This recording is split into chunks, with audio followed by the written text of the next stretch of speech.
I got a call one day at lunch in January, last week in January, from one of my brothers in California that my brother Wayne, who's 11 months my junior, had a massive stroke in Portland, Maine.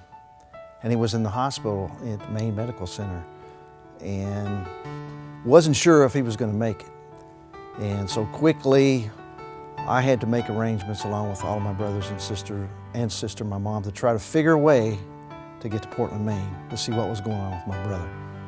One of the things about doing something like this, my brothers and my sister were spread out all over the country. I've got two brothers and a mother in California, a brother in Texas, sister and her husband in Chicago, Illinois. I'm from Tennessee, and another brother in South Carolina. And so to scramble to try to get airline tickets, hotel reservation, all these things, when you're planning the trip is one thing, but when you have to do this at the spur of the moment, it's a completely different thing. And added to the fact we're all worried about what's going on with our brother. That was extremely difficult and a lot of pressure. One of the things that was interesting about this, my sister's husband, Dean, was in a hunting accident like 6 months prior to this, and he fell from a tree stand and he was paralyzed from his waist down. And originally we didn't think he was going to come to the hospital because of his situation, but my sister Diane insisted that he come. So that was going to be an issue to get some kind of handicapped space wherever we went to deal with him as well. So as we were planning this trip, and we were on the phone texting, we were for a couple hours there. All of us were all over the place. Thank God for electronic media.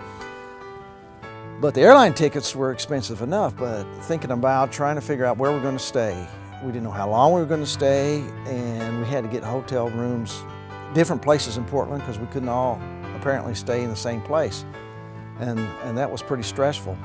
But my sister Diane had made a call either to the hospital or got on a website. I don't know how she did it, but she found out about Gary's house, and she had booked a room, a handicapped room, mind you, for her and her husband Dean, and she had told me about it. And so I called. She gave me, Deborah, the director, her contact information. I called her to just see if she could help us out as well. And it turns out that Deborah bent over backwards. She had a feel for what was going on. She had a heart for what was going on. And she found a way to accommodate us with 4 or 5 rooms. And the whole family was able to go to Gary's house and hang out for 4 days and be comfortable while we go back and forth to the hospital to see my brother who was quickly passing away.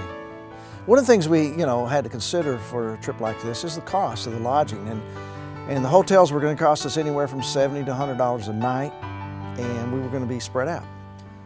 It was amazing though. Gary's house was offering the rooms, very nice rooms, for $15 a night per room. This is amazing. That's amazing. That took a lot of pressure off of us, not having to worry about what we're going to do for rooms and how much we're going to pay. And none of us are independently wealthy. We're all working folks, and so we have to consider that. So that was another piece of pressure that we didn't have to worry about.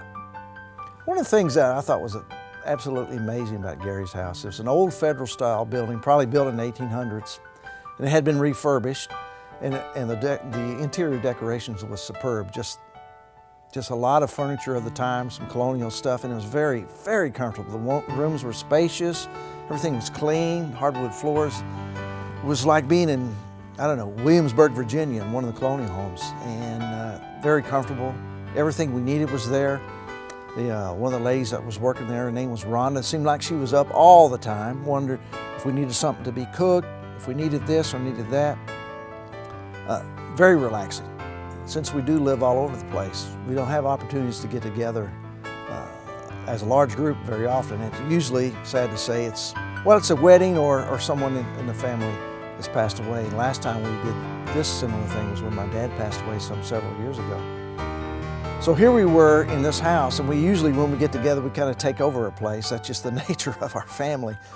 But the other folks that were in the house, they had the same issues we had. They had loved ones in the hospital, and they were going through the same pain as we were going through.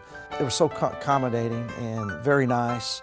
Everybody was extremely nice. We actually rented several vehicles. We had a van, a couple other cars that we were going back and forth. They had us a place to park off the street, out of the way, and it was very accommodating. Didn't have to worry about it. After we let my brother Wayne pass on a Sunday, it was, as you can imagine, tough on all of us. We've been living it for 4 days, going into his room every day, talking to him, and we finally had to let him go. Since all of us were in Portland, we decided that we should have a memorial service the next day since we were there. But we had to find a place where we could all get together and plan this thing, where it could be comfortable. And I said, well, I'm sure Gary's house would allow all of us to come over there. And in fact, that was the case. And we came over to Gary's house, took over one of the big dens, and for an hour or two, we sat there and fellowship, talked about Wayne, planned the service. It was extremely comfortable, no pressure. We were just left alone in our private space there at Gary's house. And we were able to put a memorial service together, and it all went together without a hitch. Most of my family are Christians and we follow the Lord. There's a passage in the New Testament where Jesus is preaching on the Sermon on the Mount, where he says, "Blessed are those who are merciful, for they will be shown mercy." Well, that's what Gary's house is about, showing mercy. And I know that God's going to continue to bless Gary's house with mercy and grace, so that they continue to show mercy to others that need a service such as this.